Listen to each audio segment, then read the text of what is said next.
Okey guys, nak cari kereta yang bawah 30,000, di sini saya ada satu suggestion untuk korang lah. So ini adalah Hyundai Elantra tahun 2012 1.6. So untuk harga kereta ni 23,300, okey.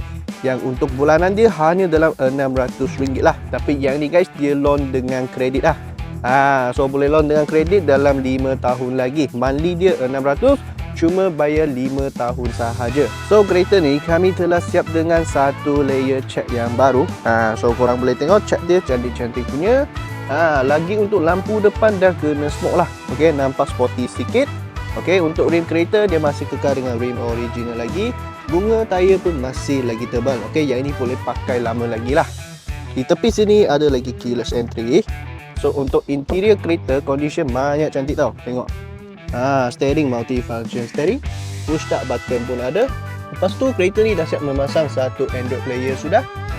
Kerusi dia ni full original leather seat, condition banyak cantik lagi. So untuk passenger seat kereta memang boleh muat 3 orang dewasa lah. Sesuai bawa family pergi jalan-jalan. So untuk design belakang dia masih lagi nampak sporty, walaupun dia model tahun 2012. Dan tengok ada 4 exhaust tip lah. Yang ini dummy punya, tak silap saya. Okey, so kawan-kawan, kalau korang minat dengan Hyundai Elantra ni, cepat-cepat PM dengan saya. Okey, kita ada 2 unit lah sekarang. Satu yang ada sunroof, satu yang tak ada sunroof. So itu sahaja kawan-kawan, sila PM saya, kita jumpa next review.